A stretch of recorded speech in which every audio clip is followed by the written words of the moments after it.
అందరికీ నమస్కారం. తెలుగు కథామాలకు స్వాగతం. కాంచన సౌధం నవల చదువుకుంటున్నాము. రాసిన వారు రావినూతల సువర్ణ కన్నన్ గారు. మమత పట్నం నుంచి వచ్చేసరికి రాత్రి 11 గంటలైంది. జీపు తీసుకుని సొంతంగా డ్రైవ్ చేసుకుంటూ వెళ్ళింది. పంతానికి వెళ్ళడమైతే వెళ్ళింది కానీ ఆమె మనసంతా తుఫాన్లో చిక్కుకున్న నావలా ఉంది. సినిమా హాల్లో కూర్చుందే గాని ఒక్క సీను చూడలేదు. ఆమె కళ్ళ ముందు కల్పన రూపు, ఆమె చెవుల్లో వాళ్ళిద్దరి నవ్వులు ప్రతిధ్వనిస్తున్నాయి. ఆలోచనలు కందిరీగల్లా రొద చేస్తున్నాయి. బావ కల్పన ప్రేమలో పడ్డాడా? అందుకే కల్పన అక్కడికి చేరిందా? అలాంటిదేం లేకపోతే ఈరోజు ఇంత పెద్ద నేరం ఎలా చేశాడు? తన దృష్టిలో అతను చేసింది ఘోరాపరాధం. కానీ తనిప్పుడేం చేయాలి? వాళ్ళిద్దరి ప్రణయాన్ని అంగీకరించాలా లేక వారించాలా? ఈ ఆలోచనలో మమతకి కోపం, నిస్సహాయత్వం, అసూయ, ద్వేషాలు, దుఃఖం, కసి ఒక్కసారిగా విజృంభించాయి. సినిమా సగంలోనే వెళ్ళిపోదామా అనుకుందో క్షణం. కానీ ఇంటికి వెళ్ళి బావని చూడాలి, అతనితో మాట్లాడాలి. ఇప్పుడు అది తనకు సాధ్యమయ్యేలా లేదు అనుకుని ఆ ప్రయత్నాన్ని విరమించుకుంది. ఆమె ఇంటికి వచ్చేసరికి విశ్వం భోంచేయకుండా హాల్లో కూర్చుని ఏదో పుస్తకం తిరిగేస్తున్నాడు. అతన్ని చూసి చూడనట్టు లోపలికి వెళ్ళబోయింది మమత. మమత మెల్లిగా పిలిచాడు విశ్వం. మమత ఆగింది. పలకలేదు. ఊ అని కూడా అనలేదు. సినిమా బాగుందా? నవ్వు తెచ్చుకుంటూ అన్నాడు. ఆ అనేసి మరో మాటకు అవకాశం ఇవ్వకుండా లోపలికి వెళ్ళిపోయింది మమత.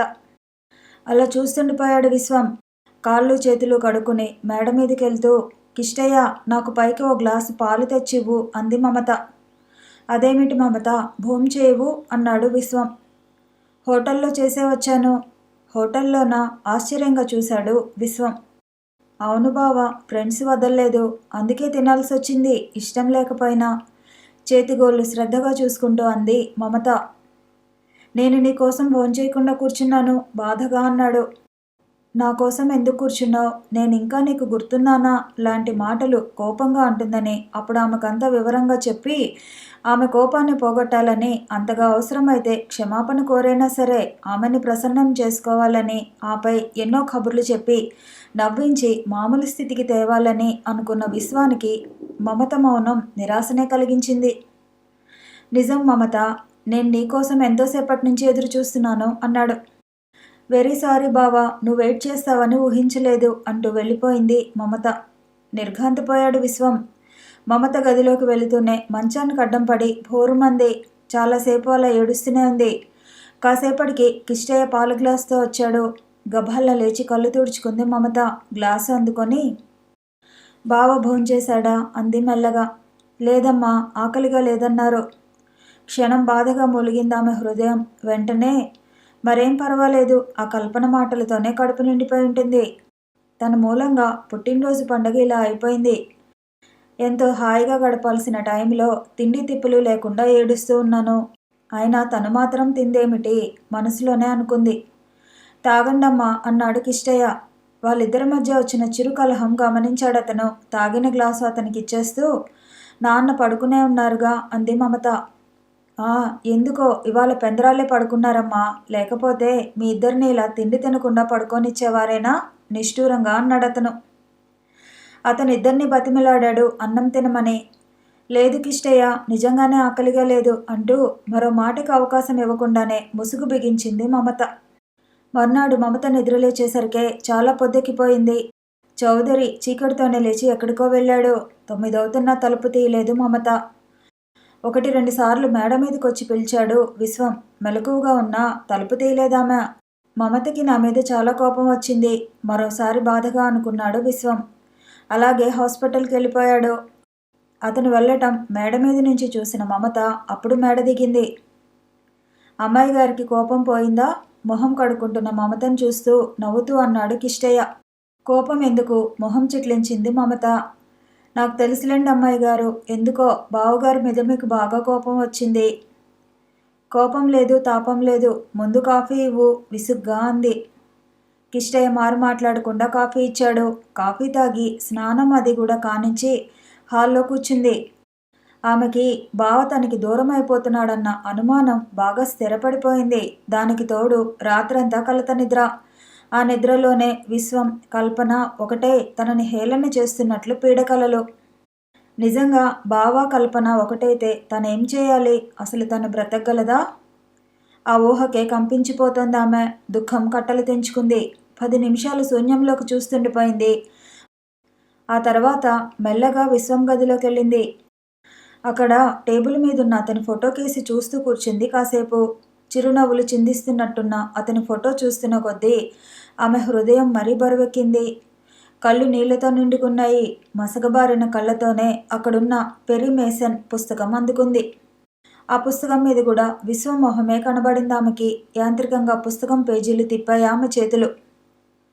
అందులోని ఓ ఫోటో జారి ఆమె కాళ్ళ మీద పడింది. మెల్లగా వంగి దాన్ని అందుకుంది మమత. అంతే, ఆమె కాళ్ళ కింద భూమి కదిలినట్లు కంపించిపోయింది. అది కల్పన ఫోటో. 3 రోజుల నుంచి మమత ఎవరితోనూ మాట్లాడడం లేదు. తిండి తిప్పలు మానేసింది. అసలు విశ్వం ఎదురుగా రావటం లేదు. అతని ఇంట్లో ఉండగా మేడ దిగటం లేదు సరిగదా, తన గది తలుపులు కూడా తీయటం లేదు. జరిగిందంతా తెలిసింది చౌదరికి. ఆయన మనసు బాధతో మూలిగింది. విశ్వం అంటూ మెల్లగా మేనల్లుడి దగ్గరకొచ్చారు. రామావయ్య, ఏమిటి? నవ్వుతూ ఆహ్వానించాడు విశ్వం. ఇది ఏమైనా న్యాయంగా ఉందా?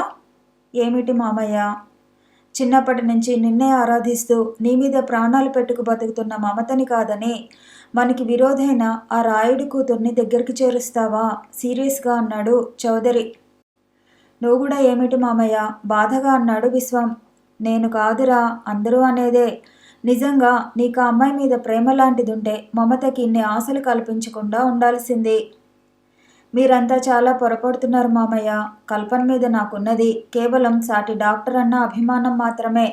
దీనికి రకరకాల కథలు అల్లుకొని బాధపడితే నేను మాత్రం ఏం చేయగలను? అయితే అమ్మాయి కారణం లేకుండానే ఇంత నరకం అనుభవిస్తోందా? తీక్షణంగా అన్నాడు చౌదరి. నిజానికి ఆమె ఊహించిన కారణం కానే కాదు. పుట్టినరోజు నాడు వస్తానని రాకపోవటం నా తప్పే. అప్పుడు కల్పనతో కబుర్లు చెప్తుండటం కూడా కేవలం సినిమా సంగతి మర్చిపోవటం మూలానే తప్ప మమతని అవమానించటమూ కాదు, కల్పనని ఆరాధించటమూ కాదు. కాస్త సీరియస్గా అన్నాడు విశ్వం. ఆ సంగతి మమతికి చెప్పొచ్చుగా. ఆ అవకాశం తను నాకెక్కడిచ్చింది? ఎన్నో విధాల ప్రయత్నించాను విషయం విడమర్చి చెప్పాలని. ఎక్కడా నా మొహం చూస్తేనే పంచమహాపాతకాలు చుట్టుకుంటాయన్నట్టు తప్పుకు తిరుగుతోంది. నేను మాత్రం ఏం చేయను? నిష్ఠూరంగా అన్నాడు విశ్వం. పోనీ నేను చెప్తాను.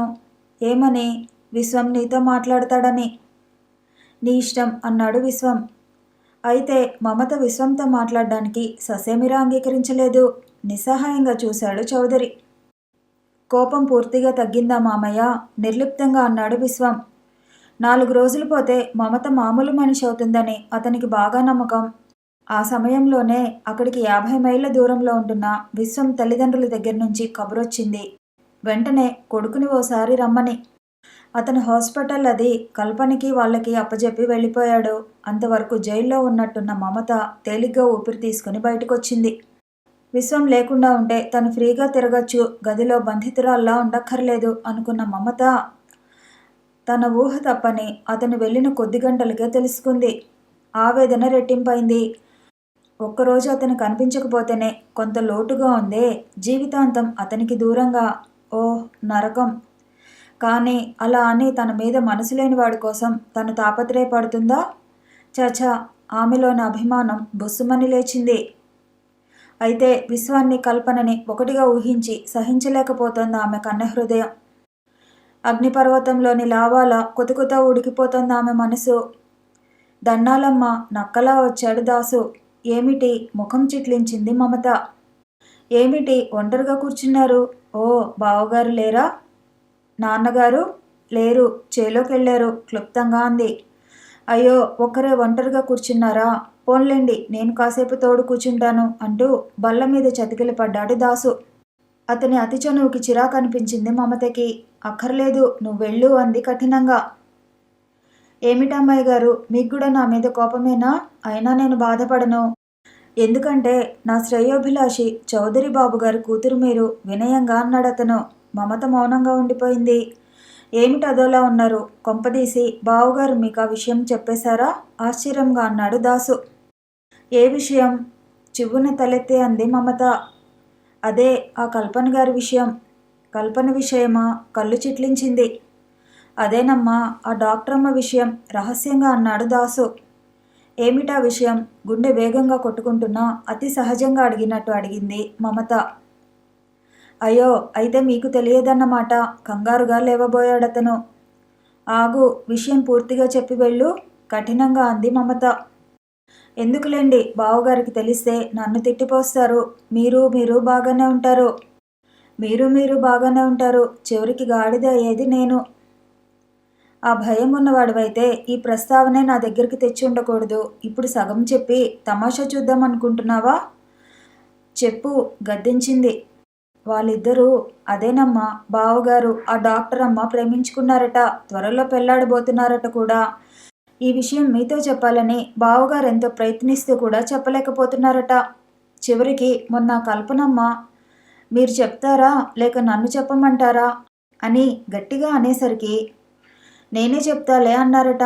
అందుకే ఈ విషయం మీకు చెప్పారేమోనని నసిగాడు దాసు. మమత మొహం మరింత పాలిపోయింది. ఈ సంగతులన్నీ నీకెలా తెలుసు అంది తీక్షణంగా. నాకనేమిటమ్మా, ఊరందరికీ తెలుసు. అసలు ఆవిడ అక్కడికి చేరింది, ఆయన చేర్చుకున్నది ఎందుకు అనుకుంటున్నారు? ఇందుకే.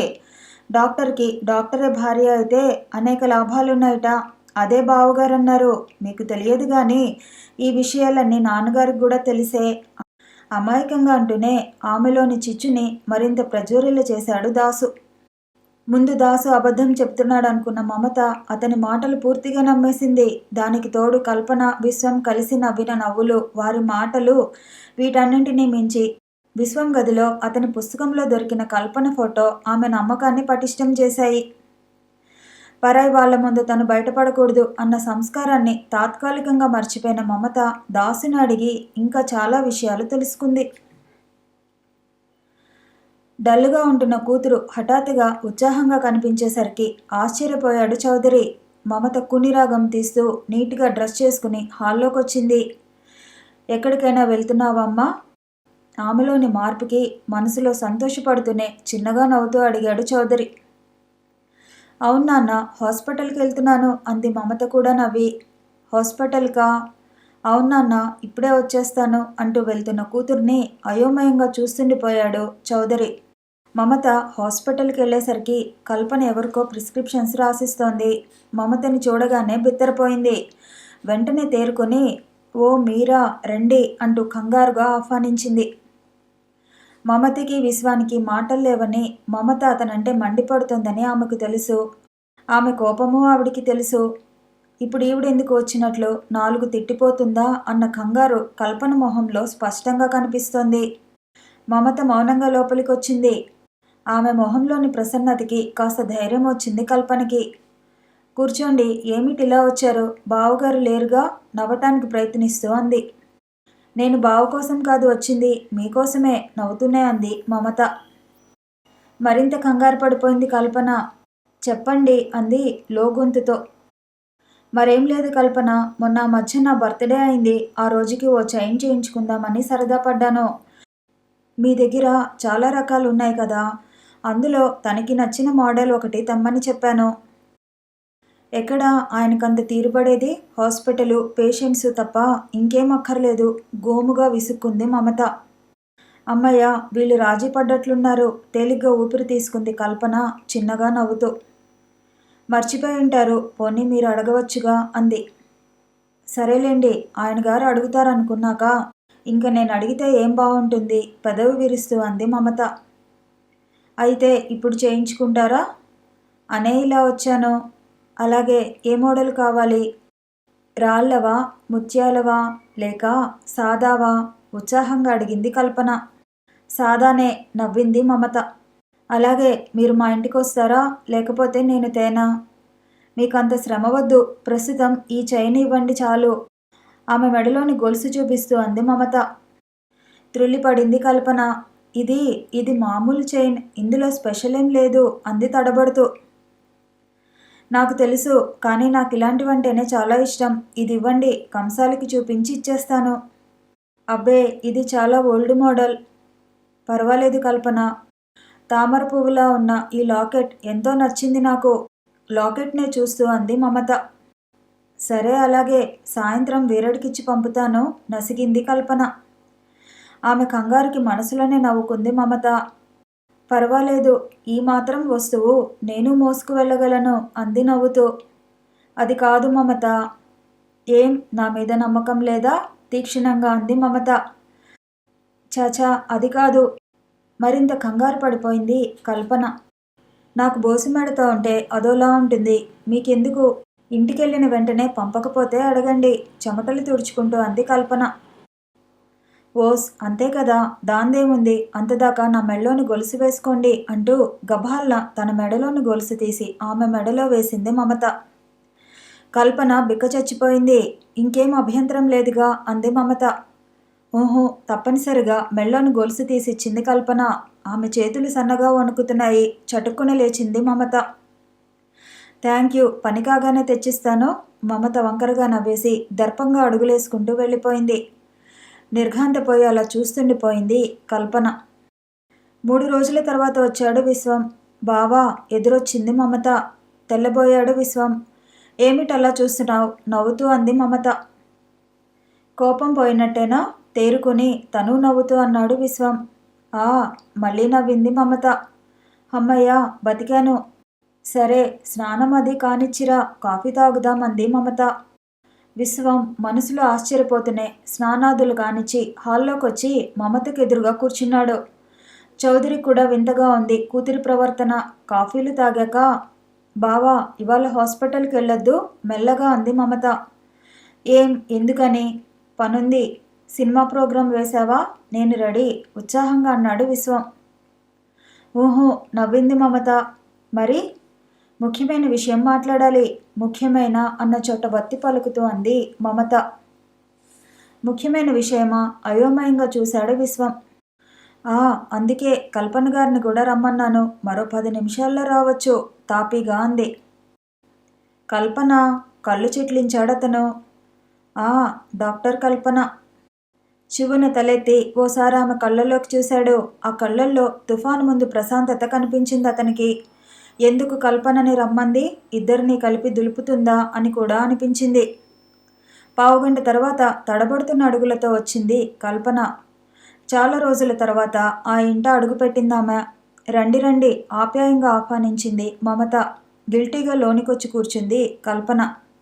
ఆమె గుండె వేగంగా కొట్టుకుంటోంది. ధైర్యంగా ఎవరికేసి చూడలేనట్లు తల వంచుకుని నేలచూపులు చూస్తూ కూర్చుంది. చౌదరి ఒక ప్రేక్షకుడిలా చూస్తుండిపోయాడు. ఆయనకి మరీ అయోమయంగా ఉంది ఇదంతా. కిష్టయ్య అందరికీ కాఫీలు అందించాడు. అంతా మౌనంగా తాగారు. మరో 5 నిమిషాలు మౌనంగా దొర్లిపోయాయి. బావా, హఠాత్తుగా అంది మమత. ఏదో ఆలోచిస్తున్న విశ్వం త్రుళ్ళిపడి చూశాడు. ఎందుకు బావా మాటి మాటికి అలా త్రుళ్ళిపడతావు? ఏదో తప్పు చేసిన వాళ్ళే అలా త్రుళ్ళిపడతారు నవ్వింది మమత.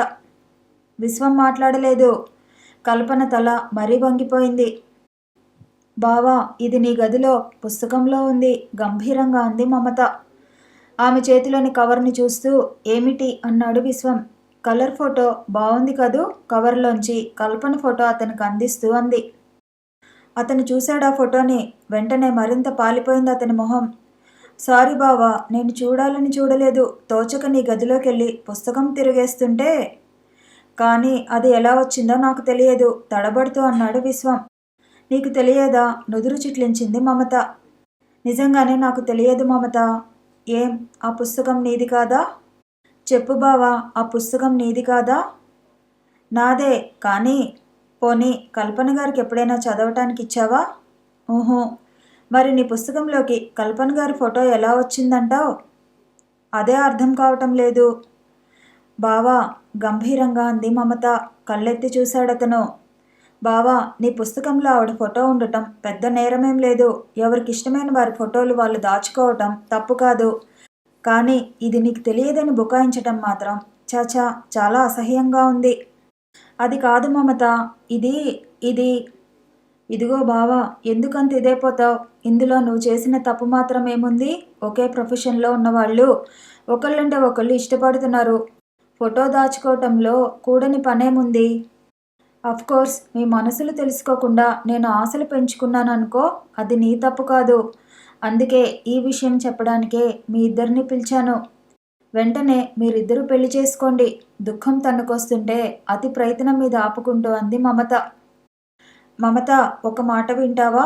గట్టిగా అన్నాడు విశ్వం. ఏమిటి? నిజంగా నాకేం తెలియదు. అసలు కల్పన గారిని నేనెప్పుడు ఆ దృష్టితో చూడలేదు. ఆవిడకి కూడా. షటప్! ఆవేశంగా అరిచింది మమత. ఆమెను చూసి అంతా నిశ్చేష్టులైపోయారు. కొంతసేపు ఎవరికి నోట మాట రాలేదు. నిజం మమత, ఆ ఫోటో సంగతి నాకు తెలియదు ధైర్యాన్ని కూడదీసుకుంటూ అన్నాడు విశ్వం. మమతలో అంత ఆవేశం ఏనాడు చూడలేదతను. తెలియదు? చాచా, ఇన్నాళ్ళు నువ్వు నన్నే మోసం చేసావనుకున్నాను. కానీ కల్పన గారిని కూడా ఘోరంగా మోసం చేస్తున్నావని ఇప్పుడు తెలుసుకున్నాను.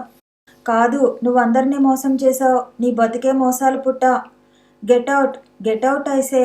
పూనకం వచ్చిన దానిలా ఊగిపోయింది మమత. విశ్వం నిర్ఘాంతపోయాడు. అవమానంతో మొహం ఎర్రబడింది. ముందు ఆమె ఆవేశానికి కాస్త బెదిరినా తన మాట వినడానికి ప్రయత్నించకుండా మూర్ఖంగా ఆవేశపడుతున్న మమతని చూస్తే చిరాకు కూడా కలిగింది. నువ్వు నమ్మినా నమ్మకపోయినా ఆ ఫోటో సంగతి నాకు తెలియదు అన్నాడు విసురుగా.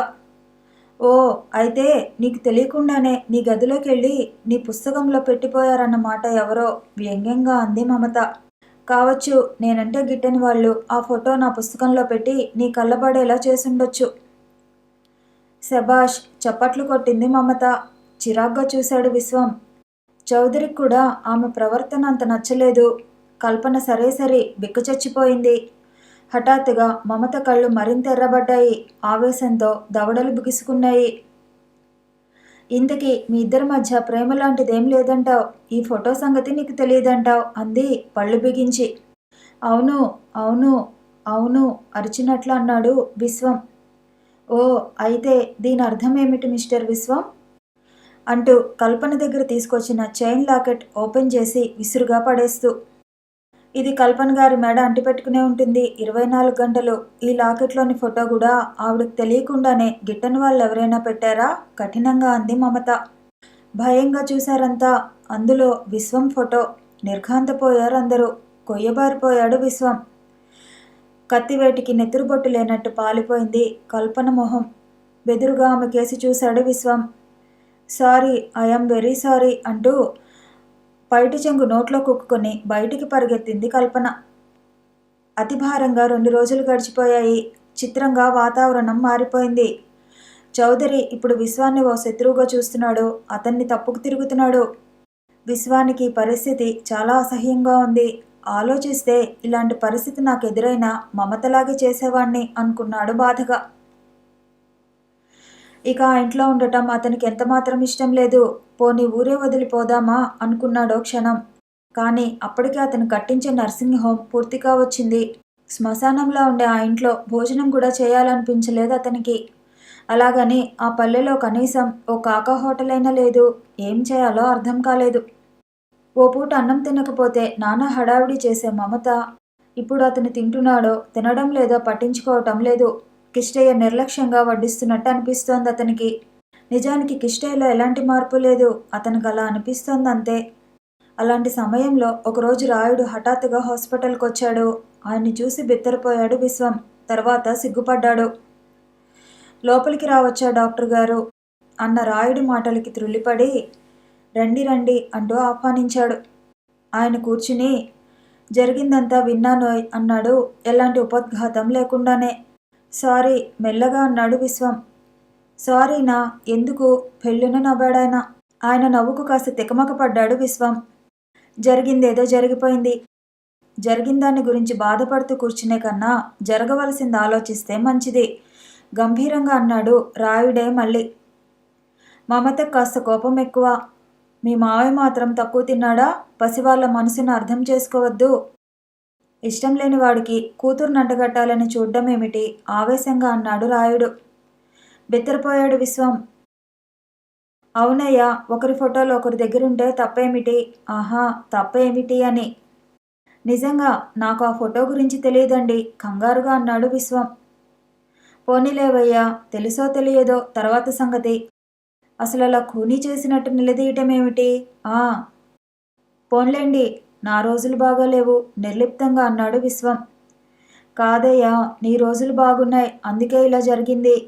అవును, బిల్డింగ్ ఎప్పుడు పూర్తవుతుంది? అప్పటిదాకా మీ మామ గొడవేం పెట్టాడు కదా? గలగలా అన్నాడు.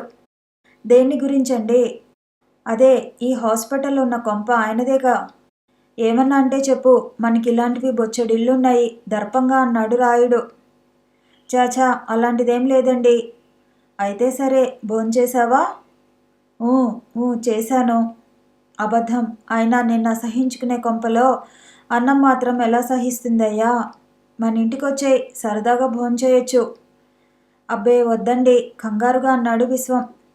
పర్వాలేదయ్యా, నీకంత మొహమాటంగా ఉంటే క్యారియర్ పంపుతాను, కాదనుకు. ఏం కావాలన్నా నన్ను అడగటానికి మొహమాట పడకు అంటూ లేచాడు రాయుడు. అన్నట్టే ఆ రాత్రి క్యారియర్ పంపాడు. ఎంత వారిస్తున్నా వినకుండా పెట్టిపోయాడు పనివాడు. మా ఇంటి భోజనం తిన్నంత మాత్రాన మీ పాతివ్రత్యానికి ఏం లోటు రాదు, తినండి. కనీసం మీ వాళ్ళు మామూలు స్థితికి వచ్చేవరకైనా అంది కల్పన గంభీరంగా. తినక తప్పలేదు విశ్వానికి. అయితే మునుపట్ల కల్పనా విశ్వం మనసులు విప్పి హాయిగా మాట్లాడుకోలేకపోతున్నారు. ఎవరికి వారే ఏదో తప్పు చేసినట్టు తప్పుకు తిరుగుతున్నారు. విశ్వం రాయుడు గారింట భోజనం చేస్తున్నాడని విన్న చౌదరి కోపంతో ఉడికిపోయాడు. నాన్న, మన మనిషి కానప్పుడు అతన్ని గురించి ఎందుకు నాన్న అంతగా ఆలోచిస్తావు? అంది మమత. మమత ఆశ్చర్యంగా చూశాడాయన. ఈ విషయం తనకన్నా కూతుర్నే బాధిస్తుందనుకున్నాడాయన. అయితే ఆమె కళ్ళలోని సుడిగుండాలు ఆయన గమనించలేదు. ఓసారి మంగీ వీరుడు విశ్వాన్ని గురించి మమతతో చెప్పాలని వచ్చారు. అయితే వాళ్ళను అల్లంత దూరాన్నించే పంపేసింది మమత. మమత చౌదరి గార్ల ప్రవర్తన వాళ్ళకి నచ్చలేదు. వాళ్ళకే కాదు, గూడెం వాళ్ళెవరికీ నచ్చలేదు. అందరూ విశ్వానికే సానుభూతి చూపించారు. రాయుడు మాత్రం చాలా హుషారుగా ఉన్నాడు. విశ్వం వల్ల తను గెలవటానికి అవకాశం ఉందని అతని రాజకీయ బుర్ర హెచ్చరించింది. అందుకే ఇప్పుడు విశ్వం ఆయన దృష్టిలో ఆప్తుడు. కానీ విశ్వం మమత దృష్టిలో దుర్మార్గుడు. అతను ఎప్పుడైతే తమ ఇల్లు కూడా వదిలి రాయుడు గారింట్లో మకాం పెట్టాడో అప్పటినుంచి అతను ఆమెకు బద్ధశత్రువు. ఇప్పుడు పగపట్టిన తాచు మమత. బయటికెళ్ళటం పూర్తిగా మానేసింది. అతని మీద ఎలా దెబ్బతీయాలన్నదే ఆమె ఆలోచన. 24 గంటలు ఇదే ఆలోచన. ప్రస్తుతం ఆమెకి అంతరంగికుడు దాసు. ఎలక్షన్స్ దగ్గరకొచ్చాయి. అయితే జనంలో చాలా మార్పులొచ్చాయి. విశ్వం ప్రమేయం లేకుండానే అతన్ని ఆదరించే రాయుడి కేసి మళ్ళారంతా. హఠాత్తుగా రాయుడు వరకుప్పలు తగలబడ్డాయి. మామిడి తోపు ధ్వంసమైంది. మండిపడ్డారు జనం. చౌదరి మీద మరింత కోపాన్ని పెంచుకున్నారు. వాటి కారణం చౌదరే అని వారి నమ్మకం. తగులు, కొట్లాటలు, దొమ్మీలు సాధారణంగా పల్లెటూరు ఎలక్షన్స్లో ఉండేవన్నీ జరిగాయి. ఎలక్షన్స్ అయ్యాయి. లెక్కింపు అయింది. ఈసారి రాయుడు నెగ్గాడు. చౌదరి ఓడాడు. అన్యాయంగా రాయుడు గారు కుప్పలు తగిలెట్టించినాడు. ఆ పాపం ఎక్కడికి పోద్ది? భగవంతుడు నేడు అనుకున్నారు గూడెపు జనం.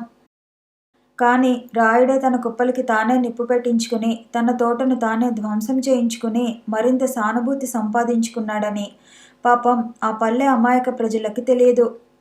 ఉత్సాహంగా రాయుడికి జేజేలు కొట్టారు.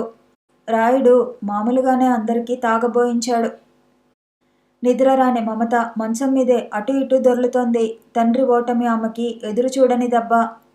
జీవం లేనట్టున్న ఆయన మొహం చూస్తున్న కొద్దీ విశ్వం మీద, కల్పన మీద, ఆ రాయుడి మీద కోపం వచ్చింది. తండ్రిని ఎన్నో విధాల ఓదార్చింది. ఆలోచనలో పడ్డ మమత త్రుళ్ళిపడింది. తండ్రి గదిలో సన్నగా లైటు వెలిగింది. ఆయన పడుకున్నప్పుడు బెడ్ లైట్ కూడా వేసుకోడు. పాపం నిద్ర రావటం లేదు అనుకున్న మమత మెల్లగా లేచి తండ్రి గదికేసి నడిచింది. కాస్త మాటలు చెప్పి మరిపించాలనుకుంది. మెల్లగా తలుపు తీసి అక్కడి దృశ్యం చూసి కొయ్యబారిపోయింది. నాన్న అంటూ దిక్కులు పికటిల్లేలా అరిచింది. గదిలో ఉరి వేసుకోవడానికి సిద్ధంగా ఉన్న చౌదరి కూతుర్ని చూసి త్రుళ్ళిపడ్డాడు. అంతవరకు తొక్కిపట్టిన దుఃఖం ఒక్కసారి ముంచుకొచ్చింది. చట్టుకున్న తాడు మెళ్ళో తగిలించుకోబోయాడు. గభాలను వచ్చి లాగేసింది మమత. నాన్న, ఇదేమన్నా బావుందా? వెధవ పదవి కోసం నాకు అన్యాయం చేస్తారా?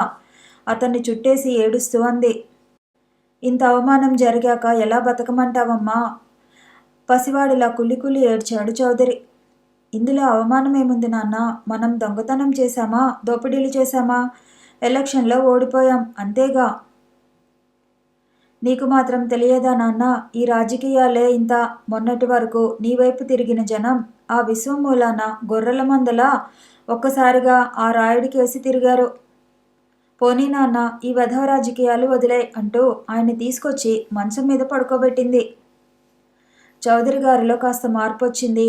నాన్న, ఆయన పక్కనే కూర్చుంటూ అంది మమత. ఏమ్మా, మీరు నాకు మాట ఇవ్వాలి. ఇంకెప్పుడు ఇలాంటి ప్రయత్నం చేయొద్దని, అంతేగా పేలవంగా అన్నారు. అవును, అమ్మ ఎలాగూ లేదు. మీరు కూడా నన్ను ఒంటరిదాన్ని చేసి వెళ్ళిపోతే ఎలా నాన్న? పదవి మళ్ళీ రావచ్చు, పోయిన ప్రాణం తిరిగొస్తుందా? అనునయంగా అంది. ఏమిటోనమ్మా, మనసంతా శూన్యంగా అయిపోయింది. అవమానంగా తోచింది నా ఓటమి. నాన్న, ఆ మాటకొస్తే మీకన్నా నేనే ముందు ఆత్మహత్య చేసుకోవాలి గంభీరంగా అంది మమత. మమత దెబ్బతిన్నట్లు చూశాడు చౌదరి. అవునాన్న, మీ మనసే శూన్యంగా ఉంది, కానీ నా జీవితమే శూన్యమైపోయింది. మీకు పదవి మరోసారి రావచ్చు, కానీ దుఃఖంతో గొంతు వణికిందామెకి. నిజమే తల్లి, కూతురు నక్కును చేర్చుకున్నాడు చౌదరి. ఇద్దరూ అలా కొన్ని క్షణాలు మౌనంగా ఉండిపోయారు.